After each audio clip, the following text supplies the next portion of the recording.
Army NBA volleyball च्याम्पियनशिपको फाइनलमा प्रवेश गरेको छ। त्रिभुवन आर्मी क्लब आज 9औं एनबीए भलिबल च्याम्पियनशिपको फाइनलमा प्रवेश गरेको हो। प्रतिस्पर्धात्मक खेलमा रुकुम पश्चिम ट्रेनिङ सेन्टरलाई 3-2ले हराउँदै आर्मी उपाधि नजिक पुगेको हो। त्रिपुरेश्वर स्थित राष्ट्रिय खेलकुद परिषदमा आर्मीले पहिलो सेटमा 25-20, दोस्रो सेटमा 23-25 र तेस्रो सेटमा 15-25, चौथो सेटमा 26-24 र पाँचौं सेटमा 15-12ले विजयी भएको छ। आर्मी भोलि हुने फाइनल खेलमा टिपटप हेल्प नेपाल स्पोर्ट क्लबको सामना गर्नेछ।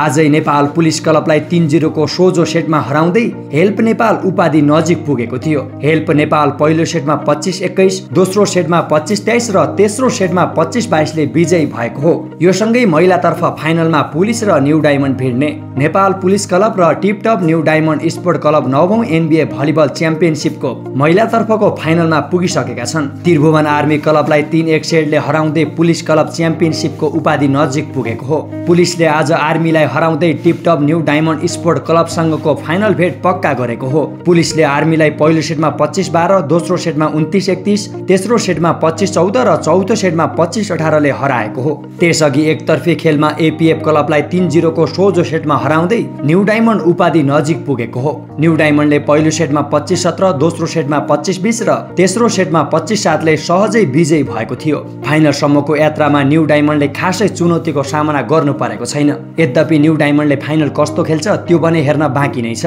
यो सँगै भोलि हुने फाइनल खेलमा कुन कुन टोली जित्दै ट्रफी उचाल्लान् त? कृपया आफ्नो प्रतिक्रिया कमेन्ट बक्समा राख्न नबिर्सिनुहोला। र यो सँगै यस्तै खेलकुद समाचार र अपडेटका लागि भने बेनस बिस्ट युट्युब च्यानललाई सब्स्क्राइब गर्न नबिर्सिनुहोला। धन्यवाद।